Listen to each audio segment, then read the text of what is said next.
नहमदुहु व नुसल्ली अला रसूलिहिल करीम अम्मा बाद फ़ाउज़ बिल्लाहि मिनश शैतानिर रजीम बिस्मिल्लाहिर रहमानिर रहीम रब्बि इश्रह ली सदरी व यस्सिर ली अमरी वहलुल उक़दतम मिन लिसानी यफ़क़हू क़ौली। अस्सलामु अलैकुम माय डियर स्टूडेंट्स। आज के ट्यूटोरियल में हम केमिकल साइनेप्स के स्ट्रक्चरल और फंक्शनल कंपोनेंट्स पे बात करेंगे। तो let's have a detailed discussion about chemical synapse. My dear students, सबसे पहले हम बात करेंगे साइनेप्स क्या है। दो सेल्स के दरमियान आपस में कम्युनिकेशन के लिए, आपस में टॉक शॉक के लिए जो जंक्शन एस्टैब्लिश होता है, that junction is called synapse. तो याद रखिएगा माय डियर स्टूडेंट्स, ये जंक्शन दो सेम सेल्स और दो डिफरेंट सेल्स के दरमियान हो सकता है। वो दो सेम सेल्स जिनके दरमियान ये जंक्शन एस्टैब्लिश होता है, इसकी टिपिकल एग्जांपल हैं हमारे नर्वस सिस्टम में दो न्यूरॉन्स। तो फॉर एग्जांपल ये हमारे पास देखें दो न्यूरॉन है जस्ट सपोज। तो एक न्यूरॉन दूसरे न्यूरॉन से जो कम्युनिकेट करता है, तो इन दोनों के दरमियान जो जंक्शन बनता है that is called chemical synapse. Chemical synapse इसलिए कह रहे हैं, इस न्यूरॉन से जो बात होती है, जो कम्युनिकेशन होती है, वो थ्रू केमिकल मैसेंजर्स होती है। तो ऐसी साइनेप्स माय डियर स्टूडेंट्स जिसकी एग्जीक्यूशन जो है वो किसी न्यूरोट्रांसमीटर्स के थ्रू हो, केमिकल मैसेंजर्स के थ्रू हो, तो ऐसी साइनेप्स को केमिकल साइनेप्स कहते हैं। तो टिपिकली हमारे नर्वस सिस्टम में एक न्यूरॉन दूसरे न्यूरॉन से जो कम्युनिकेट करता है वो थ्रू केमिकल साइनेप्स करता है। ये दो सेम सेल्स हैं जिनके दरमियान केमिकल साइनेप्स एग्जिस्ट कर रही है। तो माय डियर स्टूडेंट्स, हमारे मोटर न्यूरॉन्स जब हमारे स्केलेटल मसल फाइबर्स को इनर्वेट करते हैं, तो स्केलेटल मसल फाइबर की जो कंट्रैक्शन जिस वजह से पॉसिबल है, तो my dear students motor neuron का कम्युनिकेट करना, स्केलेटल मसल फाइबर की सार्कोलेमा के साथ जंक्शन बनाना, that is called neuromuscular junction. तो neuromuscular junctions are also typical examples of chemical synapse. My dear students, जिस तरह एक लिट टार्च जो है वो दूसरी टार्च पे फायर प्रोड्यूस कर देती है, एक कैंडल दूसरी कैंडल को जला देती है, जिस तरह दिए से दिया जलता है माय डियर स्टूडेंट्स, सेम इसी तरह हमारे नर्वस सिस्टम में एक न्यूरॉन का electrical signal action potential next neuron के ऊपर एक्शन पोटेंशियल को और इलेक्ट्रिकल सिग्नल को फायर कर सकता है। तो याद रखिएगा, एक न्यूरॉन दूसरे न्यूरॉन पे जो एक्शन पोटेंशियल फायर करता है वो जिस जंक्शन और जिस संगम के थ्रू पॉसिबल होता है दैट इज़ कॉल्ड साइनेप्स। तो यहाँ पे हम ऐसी साइनेप्स पे बात करेंगे जिसकी एग्जीक्यूशन जो है वो केमिकल मैसेंजर्स और न्यूरोट्रांसमीटर्स के थ्रू होती है। That's why this synapse is called chemical synapse. तो याद रखिएगा, वो पहला सेल जिस पे एक्शन पोटेंशियल सबसे पहले आया, और ऐसा सेल जो एक्शन पोटेंशियल को, नर्व सिग्नल को, नर्व इंपल्स को, इलेक्ट्रिकल सिग्नल को साइनेप्स की तरफ लेकर जाए, ये है वो जंक्शन माय डियर स्टूडेंट्स इन दो सेल के दरमियान जिसको हम साइनेप्स कह रहे हैं। तो ऐसा न्यूरॉन जो एक्शन पोटेंशियल को, इलेक्ट्रिकल सिग्नल को टूवर्ड्स साइनेप्स लेकर जाए, that first cell is called pre synaptic cell. और इसकी मेम्ब्रेन को my dear students pre synaptic membrane कहते हैं। तो ये वो पहला स्ट्रक्चरल कंपोनेंट है केमिकल साइनेप्स का जिसे हम प्री साइनेप्टिक मेम्ब्रेन कह रहे हैं। तो याद रखिएगा, दूसरा स्ट्रक्चरल कंपोनेंट है synaptic gap. Keep it remember my dear students, एक न्यूरॉन दूसरे न्यूरॉन के साथ फिजिकली अटैच नहीं होता, दोनों न्यूरॉन्स की मेम्ब्रेन के दरमियान एक गैप होता है। तो वो 20 नैनोमीटर का गैप जहां पे न्यूरोट्रांसमीटर्स रिलीज होते हैं, this gap is called synaptic gap. तो my dear students, I pre synaptic cell और पोस्ट साइनेप्टिक सेल ये आपस में जो टॉक करते हैं, जो कम्युनिकेशन करते हैं, जो इंटरेक्शन करते हैं, इस इंटरेक्शन को एग्जीक्यूट करने के लिए जो केमिकल मैसेंजर्स हैं जिन्हें हम न्यूरोट्रांसमीटर्स कह रहे हैं, ये भी बड़ा इंपॉर्टेंट स्ट्रक्चरल कंपोनेंट है केमिकल साइनेप्स का। इसकी सिंथेसिस, इसकी स्टोरेज और इस न्यूरोट्रांसमीटर की रिलीज़ और रिलीज़ के बाद इसकी रिमूवल और इसकी रीअपटेक और रीसिंथेसिस कैसे होती है, इस पे बात करेंगे। और फिर फाइनली देखेंगे कि कैसे ये न्यूरोट्रांसमीटर जो है प्री सिनेप्टिक मेम्ब्रेन के एक्शन पोटेंशियल को कन्वर्ट करता है एक्शन पोटेंशियल के अंदर। तो let's have a detail my dear students. ये वो पहला न्यूरॉन जिसका ये एक्सॉन टर्मिनल है। तो याद रखिएगा एक्सॉन टर्मिनल बड़े इंपॉर्टेंट बायोलॉजिकल यूनिट्स होते हैं, चूँकि इन्हीं एक्सॉन टर्मिनल के अंदर सिंथेसिस और स्टोरेज होती है माय डियर स्टूडेंट न्यूरोट्रांसमीटर्स की। तो याद रखिएगा वो मेम्ब्रेन बाउंड स्ट्रक्चर्स जिनके अंदर neurotransmitters my dear students store होते हैं। ये स्टार्ट में एम्प्टी होते हैं। तो इन्हीं सिनेप्टिक वेसिकल्स की जो मेम्ब्रेन की प्रोटीन है, इनकी सिंथेसिस होती है माय डियर स्टूडेंट्स न्यूरॉन के सोमा में। चूँकि न्यूरॉन के सोमा में न्यूक्लियस है, वहाँ पे डीएनए और वहाँ पे जीन्स हैं, वहाँ पे एमआरएनएस बनेंगे और वहीं पे ट्रांसलेशन होकर प्रोटीन्स बनेंगी। तो वो प्रोटीन एक्सोप्लाज्मिक फ्लो से जो है वो फाइनली एक्सॉन टर्मिनल में आती हैं, कंबाइन होती हैं, सिनेप्टिक वेसिकल बनते हैं और इन्हीं सिनेप्टिक वेसिकल के अंदर my dear students neurotransmitter store और पैक होते हैं। तो आज के केस में अगर हम कंसिडर करें, ये पहला न्यूरॉन जो है ये मोटर न्यूरॉन है और ये मोटर न्यूरॉन की एक्सॉन टर्मिनल है।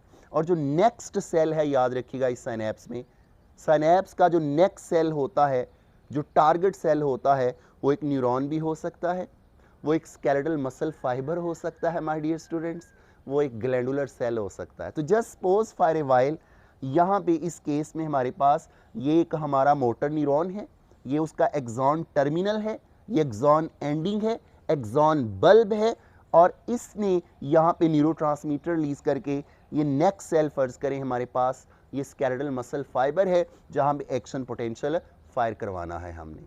तो ये एक न्यूरोमस्कुलर जंक्शन है जो कि टिपिकल एग्जांपल है केमिकल साइनेप्स की। तो माय डियर स्टूडेंट्स, कैसे ये न्यूरोमस्कुलर जंक्शन में कम्युनिकेशन होती है, इसमें जो सबसे इंपॉर्टेंट न्यूरोट्रांसमीटर है दैट इज कॉल्ड एसिटाइलकोलिन। तो हमारा जो पेरिफेरल नर्वस सिस्टम है वहाँ पे जो मेन एक्साइटेटरी न्यूरोट्रांसमीटर है दैट इज कॉल्ड एसिटाइलकोलिन। तो माय डियर स्टूडेंट्स, नाम से ज़ाहिर है एसिटाइलकोलिन के अंदर दो कंपोनेंट है। जस्ट सपोज ये हमारे पास एसिटाइलकोलिन का मॉलिक्यूल है, ये फर्ज करें कोलिन है और ये एसीटेट है। तो ये दो कंपोनेंट कैसे कंबाइन करते हैं और कौन से एंजाइम इनको कंबाइन करते हैं? तो ये जो एसिटिक एसिड है, जो एसीटेट है, एक्टिवेटेड एसिटिक एसिड, ये आता है माइटोकॉन्ड्रिया से। तो एक्सॉन टर्मिनल के अंदर माय डियर स्टूडेंट्स माइटोकॉन्ड्रिया मौजूद होते हैं, सोमा के अंदर भी हैं, एक्सॉन टर्मिनल के अंदर भी। कोलिन जो है एक नाइट्रोजनस बेस है माय डियर स्टूडेंट्स, जो हमारी डाइट से जीआईटी में आई और जीआईटी से एब्जॉर्ब होकर हमारे न्यूरॉन्स में आई। तो फर्ज करें ये है कोलिन और इस कोलिन को कंबाइन करना है, ये जो दूसरा कंपोनेंट है दिस वन, ये है एसिटिक एसिड। तो एसिटिक एसिड को डोनेट करता है माइटोकॉन्ड्रिया और कोलिन एब्जॉर्ब होकर जीआईटी से हमारे सेल्स में आई। तो ये कौन सा मॉलिक्यूल बना? एसिटाइलकोलिन का। और फिर इसकी पैकिंग होगी सिनेप्टिक वेसिकल के अंदर। तो माय डियर स्टूडेंट्स, वो एंजाइम जिसने एसीटेट को और कोलिन को आपस में कंबाइन करना है और इसकी सिंथेसिस करनी है एक्सॉन टर्मिनल के अंदर, that is called choline transferase. याद रखिएगा my dear students, choline transferases वो एंजाइम्स होते हैं जो कोलिन को और एसिटिक एसिड को कंबाइन करके सिंथेसाइज करते हैं। तो जो ही एसिटाइलकोलिन मैन्युफैक्चर हो जाता है तो इसकी माय डियर स्टूडेंट्स जो है वो स्टोरेज होती है कहाँ? सिनेप्टिक वेसिकल में। तो अब क्वेश्चन ये है, सिंथेसाइज हो गए हैं न्यूरोट्रांसमीटर्स, पैक भी हो गए हैं, अब इनको ट्रांसपोर्ट करना है, इनकी डॉकिंग करनी है और इनको प्री सिनेप्टिक मेम्ब्रेन तक लेकर आना होता है ताकि एक्सोसाइटोसिस के प्रोसेस से ये न्यूरोट्रांसमीटर जो है माय डियर स्टूडेंट्स ये सिनेप्टिक गैप में रिलीज हो सकें। तो वो ट्रिगर, वो फैक्टर माय डियर स्टूडेंट्स जो इन सिनेप्टिक वेसिकल को प्री सिनेप्टिक वेसिकल की मेम्ब्रेन के साथ फ्यूज करवाता है my dear students, this is called calcium. तो कैसे कैल्शियम जो है एक्सॉन टर्मिनल के अंदर एंटर होता है, आए इस पे बात करते हैं। तो my dear students keep it remember, जो ही एक्शन पोटेंशियल फायर किया प्री सिनेप्टिक सेल पे, तो जो ही वेव ऑफ डीपोलराइजेशन जो है ये एक्सॉन टर्मिनल पे अप्रोच करती है। तो याद रखिएगा एक्सॉन टर्मिनल की सरफेस पे और एक्सॉन टर्मिनल की मेम्ब्रेन्स पे particular voltage gated sodium channels की कंसंट्रेशन बहुत ज़्यादा होती है। तो ये वो एरियाज होते हैं जहाँ पे वोल्टेज गेटेड कैल्शियम चैनल्स मौजूद होते हैं। तो जो ही एक्शन पोटेंशियल जो है अप्रोच करता है, डीपोलराइजेशन अप्रोच करती है एक्सॉन टर्मिनल पे, तो ये हैं वो particular voltage gated calcium channel जिनकी ओपनिंग होती है। तो जो ही ये कैल्शियम चैनल ओपन करते हैं तो याद रखिएगा एक्स्ट्रा सेलुलर फ्लूइड के अंदर माय डियर स्टूडेंट कैल्शियम की amount inside of the cell जो है वो ज़्यादा होती है सोडियम की तरह। तो जो ही ये कैल्शियम चैनल ओपन करते हैं माय डियर स्टूडेंट्स, तो कैल्शियम रश करके इसकी जो है इनफ्लक्स होता है। तो इस कैल्शियम इनफ्लक्स से बाहर का कैल्शियम जो है वो सेल के अंदर आना शुरू हो जाता है। तो जो ही ये कैल्शियम अंदर आता है माय डियर स्टूडेंट्स, तो याद रखिएगा ये सिनेप्टिक वेसिकल की मेम्ब्रेन की सरफेस पे जो स्नेयर प्रोटीन्स हैं उनको आकर स्टिमुलेट करता है, उनमें चेंजेस पैदा करता है और ये सिनेप्टिक वेसिकल नीचे की तरफ मूव करता है, इसकी डॉकिंग होती है। तो फाइनली कैल्शियम की मदद से सिनेप्टिक वेसिकल की protein that is called snare protein, और पर्टिकुलर इस स्नेयर प्रोटीन का नाम है साइनेप्टोब्रेवन।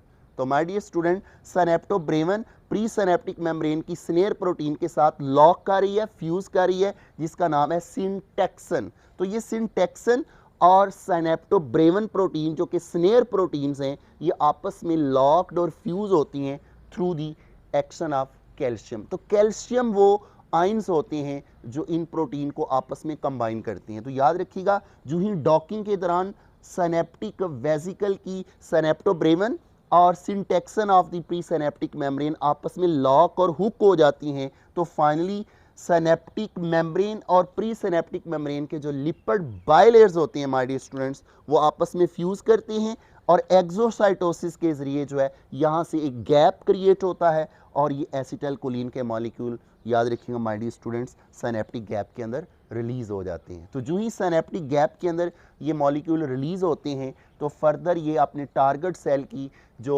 मेम्ब्रेन है वहाँ पे अपने रिसेप्टर के साथ बाइंड करते हैं माय डियर स्टूडेंट्स। तो यहाँ पे एसिटाइलकोलिन रिलीज हुआ और ये एसिटाइलकोलिन के मॉलिक्यूल अगेन ये देखें आप प्री सिनेप्टिक मेम्ब्रेन के बाद पोस्ट सिनेप्टिक मेम्ब्रेन के बाद ऊपर ये आपको रेड कलर की चैनल्स नज़र आ रही हैं।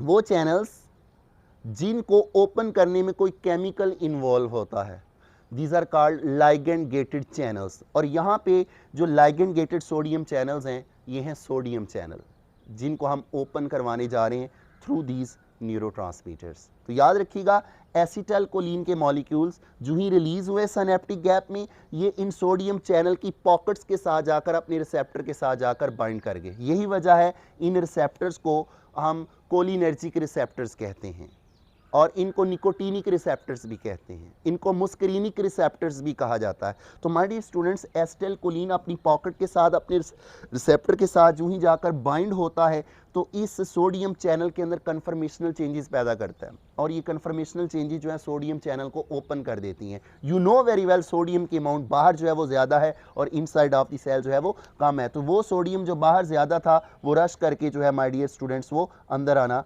शुरू हो जाता है। तो जो ही ये एसिटाइलकोलिन के मॉलिक्यूल माय डियर स्टूडेंट्स याद रखिएगा ये बाइंड करते हैं अपने रिसेप्टर के साथ और ये रिसेप्टर कहाँ मौजूद है, लाइगेंड गेटेड सोडियम चैनल पे मौजूद है। लाइगेंड गेटेड सोडियम चैनल के साथ बाइंड करने पे जो ही ये बाइंड करता है इन चैनल्स के अंदर कन्फर्मेशनल चेंजेस पैदा होती हैं, ये चैनल्स ओपन होते हैं, सोडियम बाहर से अंदर की तरफ मूव करता है माय डियर स्टूडेंट्स। तो जो ही सोडियम बाहर से अंदर की तरफ मूव करता है तो जो मेम्ब्रेन पहले रेस्टिंग स्टेट में होती है, अनस्टिमुलेटेड स्टेट में होती है, पोलराइज्ड स्टेट में होती है, वो डीपोलराइज होना शुरू हो जाती है। तो यहाँ पे जो लोकल पोटेंशियल स्टार्ट हुए हैं जनरेट होने ये एसिटाइलकोलिन की वजह से हुए हैं। तो अब याद रखिएगा इतना एसिटाइलकोलिन जब बाइंड कर जाए और इतना एनफ सोडियम बाहर से अंदर आ जाए कि पोस्ट सिनेप्टिक की मेम्ब्रेन जो है वो डीपोलराइजेशन से थ्रेशहोल्ड पोटेंशियल को अचीव कर ले, तो एक्शन पोटेंशियल जो है माय डियर स्टूडेंट्स 50 मिलीवोल्ट की बात करें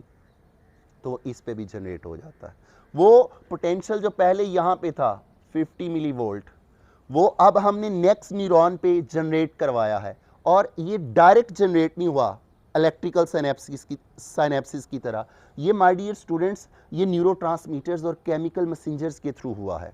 तो याद रखिएगा, इस न्यूरॉन ने जो बात की है वो इस न्यूरॉन ने सुन ली है, और दोनों को सुनने में और बोलने में जिसने कम्युनिकेट किया है, इन मॉलिक्यूल्स को, इन मैसेंजर्स को हम न्यूरोट्रांसमीटर्स कहते हैं। और इस पर्टिकुलर एग्जांपल के अंदर हमने एसिटाइलकोलिन की बात की है। तो माय डियर स्टूडेंट, एसिटाइलकोलिन के बाइंड करने पे जो पोस्ट सिनेप्टिक मेम्ब्रेन के सोडियम चैनल ओपन हुए हैं और सोडियम की इनफ्लक्स हुई है, और ये न्यूरॉन की मेम्ब्रेन डीपोलराइज हो गई है। अगर ये न्यूरॉन की मेम्ब्रेन डीपोलराइज होने के बाद इस लोकल पोटेंशियल ने जब थ्रेशोल्ड पोटेंशियल को टच किया और अचीव किया, तो यहाँ पे एक्शन पोटेंशियल जनरेट हो गया। तो माय डियर स्टूडेंट्स, इस न्यूरॉन का मैसेज नेक्स्ट न्यूरॉन के मैसेज पे चला गया, और जो मैसेज जो है वाया केमिकल मैसेंजर्स क्या है। तो याद रखिएगा माय डियर स्टूडेंट्स, ये जो एसिटाइलकोलिन के मॉलिक्यूल है, ये थोड़ी देर के लिए एक्टिवेट करते हैं, इसके बाद फौरन इनको डिग्रेड किया जाता है।